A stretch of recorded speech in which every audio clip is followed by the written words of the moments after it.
Yeah, we got Brad Francis and Payne Hansen here. Payne's gonna check and see if his audio is working. We had some Let's technical see. difficulties our show yesterday, so we're trying to get those all figured out. We got 6 viewers. Appreciate you guys joining. Drop some questions, drop some comments. I want to see how you guys are feeling about this fight card so far. I mean, it's been a solid card. Like we said yesterday, a lot of low profile guys. A lot of guys that most people haven't heard of, but a lot of them showed out. How's it sounding, Payne? Brad, how am I sounding? You sound good on my end. Is it up on YouTube? Yeah, I'm listening right now. Does it sound good? Wait. Good. Perfect. Awesome. Well, let's get into it, man. What fights caught your eye on this card? I know. I'm guessing. I could guess which fight caught your eye. There was a banger today. You hear me, Payne? All right, Payne's working out his sound right now. But that Mike Davis fight was absolutely insane. I mean, those boys were throwing hands. Extremely competitive fight. You hear me, Brad, Payne? you broke up for me for like the last minute, my guy. All right, we're good. But yeah, that Mike Davis Mason Jones fight. That's what I was talking about. Whew. Yeah, What a fight, bro. I had Mason Jones money line going into that fight. I'm not even upset that I didn't hit that one, but it's all good. Mason Jones showed up. He showed that he's definitely a prospect, and he had a great performance. It's just Mike Davis just had a lot more power shots. Mason was the more durable fighter, but you don't always want to be the more durable fighter. yeah. I feel like I mean Mason. He showed that he has the hands. He showed that he will be competitive in the UFC, and I'm excited to see his next fights. I became a fan of his. I knew that fight was going to be a banger. In my opinion, Davis won rounds 1 and 3. Jones won that second round. So what a fight, though, man. No, no, Brad, I don't think we're live, bro. yeah, we're live. Comments are coming in. We are? Yeah. Okay. Lit. My computer's messing up then. But what'd you think about that Rivera fight? That was a good fight as well. Um, I mean, Figueroa, I slept on him. I thought that, you know, because he's Davison Figueroa's brother, that the odds were kind of skewed. But, I definitely don't think he's as talented as his brother. He just didn't look like he had that power like his brother did. But he showed that he could do work on the ground. So I think he'll be able to pick up some wins. But I don't think Francisco Figueroa will be contended for that title. How about you? Neither do I. It looked like his stamina was lacking, and I know the commentators and broadcasters the entire fight they were saying, all Rivera has to do is get it to the third round, and he should be able to dominate this fight, which is true in the last minute of the round. Rivera really showed out. He tried to finish strong, but unfortunately for Rivera, it was a little too late for him. It just didn't work out for him. Francisco just outclassed him on the ground throughout the round one and round two. And, it happened. Rivera won his last fight on Dana White Contender Series before this bout. So I think he's going to come in hot. He's a long fighter. He's a long bantamweight. I'm not sure how tall he is off the top of my head, but his legs, he looked 9 inches taller and had like a 10-inch reach advantage on Fig. So I don't know, man. It's really interesting, and we'll see how Rivera does. But shout out to Figueiredo, his little brother, for getting the win. Yep. This guy MM commented, favorites are hammering him, and that is true.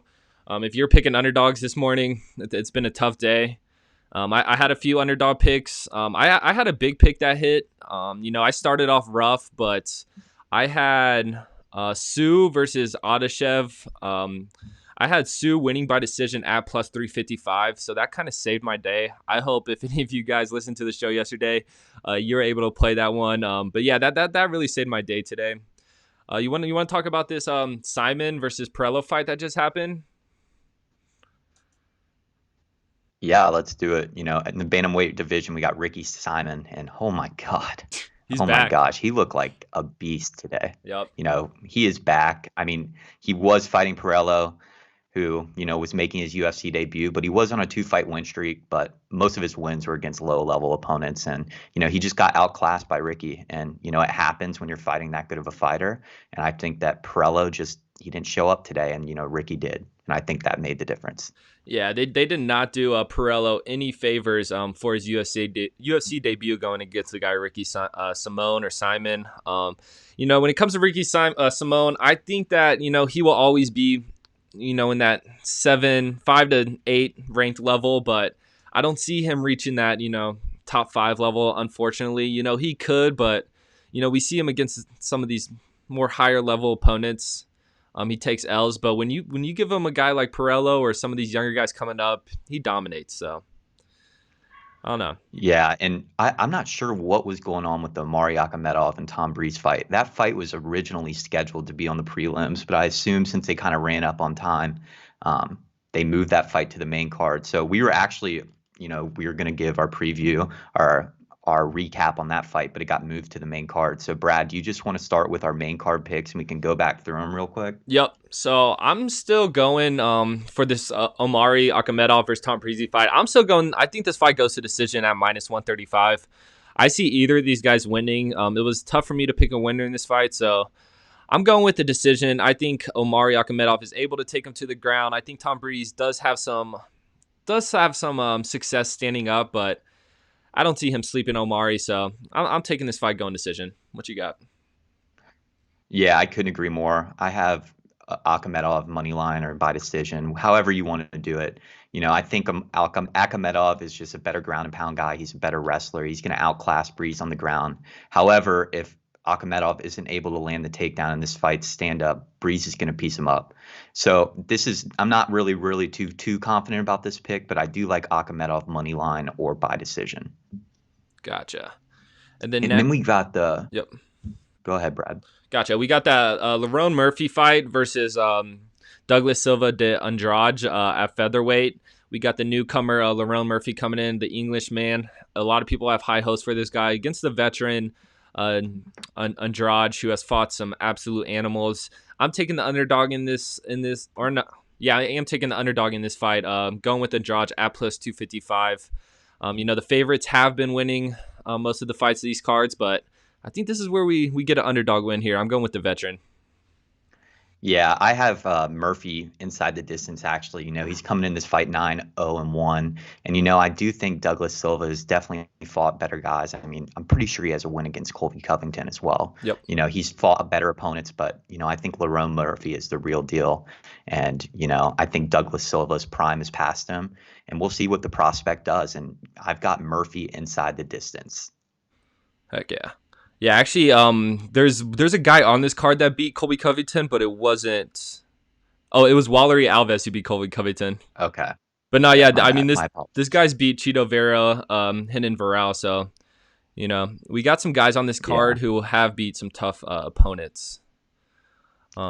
He did lose his last fight or not his last fight. 2 fights ago, he lost to Peter Yan, but you can't put too much stock into that. You can't. He got whooped. Yeah, hey, it's expected. So you want to get but one other thing I wanted to note though, Brad, is Douglas Silva does have a 5-inch reach advantage. He's probably the more well-rounded fighter, so I don't know why my heart's telling me Lerone Murphy, but I've watched a lot of film on Murphy, and he looks so good inside the octagon, and I think that he'll win this fight inside the distance. Yeah, I wouldn't be surprised if Lerone won either.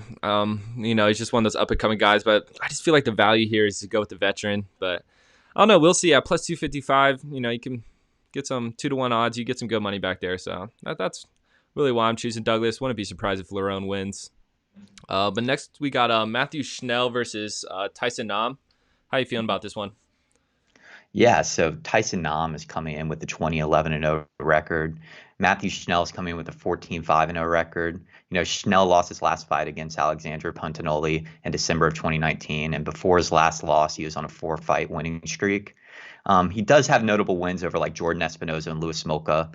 So honestly, my best recommendation is to stay away from this fight. But if I had to pick, I would go Matt Schnell by decision. Yeah, I'm going Matt Schnell money line. I just think his going with the guy with the better ground game here. Tyson Nam got the hands, but I think Matt Schnell is able to take him down, win 2 out of 3 rounds, and get this win. Get him at +105. Next, we got Roxanne. Yeah, if you're looking for, keep going. If you're looking for more of the value pick on that Schnell, by decision is really good. But money line isn't a bad deal either. You might cover all your bases if you just do money line. Totally. Yep, we got the female fight, Roxanne versus Vivian. How you feeling about this one? I remember you told me Roxanne yesterday. You still feel that way? Yeah, yeah, I've slept on Roxanne too much. She's known to upset, and I don't see that stopping today. So I'm going to Roxanne. I'm hammering it money line as a heavy underdog. Trust me, it's risky. Do not bet the house on this. I'm warning you. But if you just want to sprinkle a little bit, thank me later. Yep, I agree. Just sprinkle a little bit on Roxanne at plus 270. I mean, like we said yesterday, she's good against she thrives against as an underdog, and I think we could see a similar situation where we saw with Macy Barber. A lot of people are high on Vivian, so take Roxanne. One fight we didn't talk about yesterday, we skipped over. Not a fight MMA fans are too pumped about, but we got Ike Villanueva versus Finiscus Moriera. I picked Villanueva money line at minus 140. I do not like those odds, but he's just a more seasoned guy. Coming off 2 losses. Meniere is coming off 3 losses, so both these guys aren't super high level. I'm surprised this is the 3rd fight until the main event, but I think Dana White is expecting a KO here. So yeah, I'm gonna get Villanueva money line minus 140. I think he KOs this guy. And Brad, just a heads up, Bruce is on for the Omari Akhmedov and Tom Breeze fight. We're good. We'll just run through these real quick. I don't want to take too much more time, but Ike, the UFC's making cuts, and he's on a 2-fight losing streak. It's a must-win for him. He's lost to Jordan Wright. He's lost to Chase Sherman. 5 out of his last 6 wins were ended by round 1 KOs. I think the value pick is with Maria moneyline though. Plus money. You got to take it. I don't think Ike is going to bounce back. He did lose to top level opponents, but I just don't see it happening. So I'm going to go with Moriya money line. And then the next fight, we have Warley Alve versus Meniere Laziz. Warley's entering this fight 13-4-0. Laziz is entering this fight 10-1-0. Just to get quick to it, I have Laziz inside the distance. And if you want to parlay that with something in the main card, I really do think that's good parlay material. What about you, Brad? Gotcha. Yeah, I'm taking Laziz via decision at plus 230. I think Waller's a veteran and is able to stick in there with this guy, but overall, I do think Laziz is going to get the win here. Perfect. And then we have the main event, Neil Magny versus Michael Chiesa in the welterweight division. Chiaz is entering this fight 16-4-0. He's a southpaw pressure fighter. But I really do think Magny's just going to win by just dominating him on the stand-up. If Chiesa can get this fight to the ground, he's going to pose a significant threat to Magny. If the fights stand up, Magny's going to win. I'm going to go by Magny by decision or technical decision. He does have a little bit of value throwing money line as well. I know Brad's going to disagree with me, so go ahead and give your argument, Brad. Chiesa all day, baby. Chiesa's winning this fight. Like I said, if we had premium packages set up at the moment, Chiesa would be my premium pick. I think he should be a minus 150 favorite. I'm going with the guy who has the superior grappling here. I know Magny, he can handle on the ground, but Chiesa is going to take this boy down and absolutely ragdoll him. So give me Chiesa at plus 125 money line. Perfect. And, once again, guys, we really appreciate you guys joining us. Sorry we ran over a little bit. The UFC changed the schedule on us, and it was kind of confusing last second. But, we really appreciate you guys. Smash that like button. We want to keep landing you guys on winners and, keep watching. I guarantee you that can happen. Yep, and tomorrow, huge day. Conor McGregor versus Dustin Poirier. Our pick's going to be live at 7 o'clock Standard Eastern Time.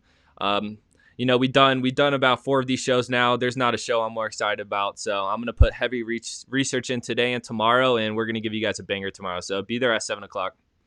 Awesome, guys. We really appreciate it. Once again, smash that like buttons. Follow Pick Dogs on Instagram. Subscribe to Pick Dogs on YouTube. And we'll see you guys tomorrow at 7 p.m. Eastern Standard Time for the Conor McGregor-Dustin Poirier fight card.